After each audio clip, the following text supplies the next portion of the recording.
Hey everybody! So for today's lesson, we're going to be talking about one of my favorites, sensory poems.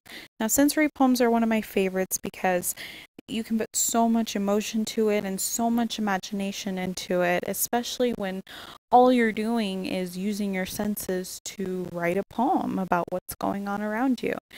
And for this particular sensory poem that we're going to do a holiday sensory poem. And I find it fitting because right now we're rolling into October and Halloween is coming up.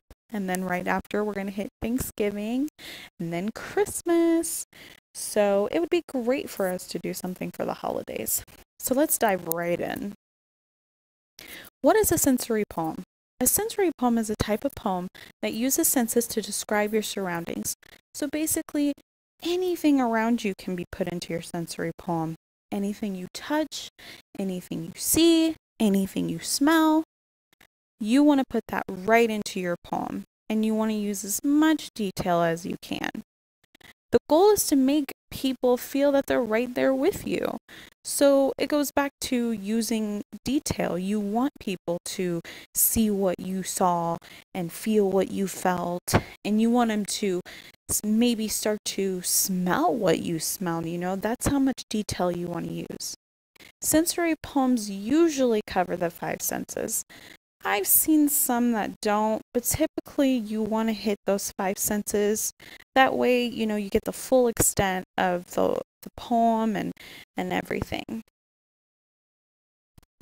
So here's an example that I wrote about Christmas, actually.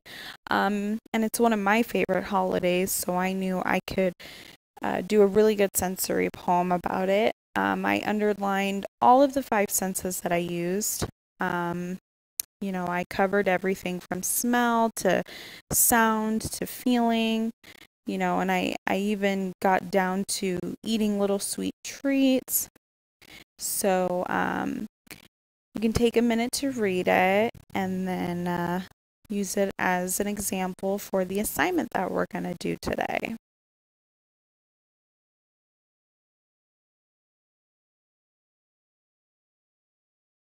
So here's what the five senses are, and this is important that you know because you're not going to be able to write the poem unless you know what your senses are. So of course you have sight, so things that you see. You have the smell, obviously things that you smell, all of the different smells that are all around us, especially during the holidays. Pumpkins and Christmas trees and pine cones and things like that.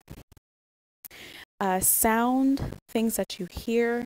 I know especially during the holidays, right around Christmas time, on every radio station and all around you hear people singing Christmas carols and things like that. I know my particular favorite is Let It Snow, and I always go around singing Let It Snow, even though we live in Nevada and we never get any snow, but it's still fun to imagine. And then we have taste. Now, I know during the holidays there are plenty of different things for us to taste, cookies and pumpkin pie and turkey at Thanksgiving, all of those great foods that we can use to put in our sensory poems as examples. And then we have touch, all of the things that we feel, when we're feeling the stockings hanging above the chimney, and we're going to play with the tinsel on the Christmas tree, I'm sorry. All of those things are great examples of things that you touch the different textures and all of that good stuff. So now that we know what the five senses are, we're going to go ahead and move into our assignment. So I've created a little table for you guys. It's very easy. All you're going to do is come up with 5 different words to describe each of the senses that you experience during the holidays. And you can pick any holiday that you want. Christmas, Halloween, Thanksgiving, Kwanzaa, Hanukkah, it could be any holiday. This is basically just for brainstorming purposes, just so you can get an idea of what you want to put in your poem. You don't have to use every word in your poem, but we at least want to kind of get an idea of, what's around you at that time. And then when we're finished, we're going to put it all together to make a sensory poem. So for example, at Christmas time, you see Christmas trees and you see presents. You hear Christmas carolers and things like that. So you're just going to write 5 different examples for each sense. And then after you're all completed with that, we're going to move forward to the second part of the assignment, which is creating your sensory poem. So you're just going to write 1 or 2 sentences for each different sense about what you hear at that holiday.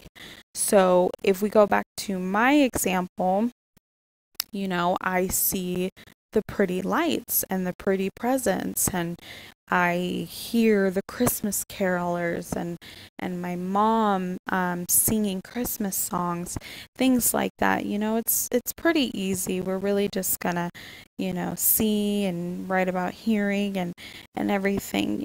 Just use as much detail as you can. You really want people to feel like they're there with you. After you're all done with that, then we're just going to present it to the class so others can kind of see that, the different things that you experience around the holidays, because not everybody experiences the same things, especially when you come from different cultures and backgrounds. People celebrate, Christmas, and then some people celebrate Hanukkah. Things may be different. So it's good to have the kids present it to the class so they can share with each other. And then tell your kids to share it at home so their parents can hear, how they feel at the holidays, and, maybe they can create some new traditions based off of what the kids loved experiencing around the holidays. And then next time, the kids are doing something fun, just have them look around to, experience the different senses around them. Have them tell you what they see, and, do they hear the different noises around.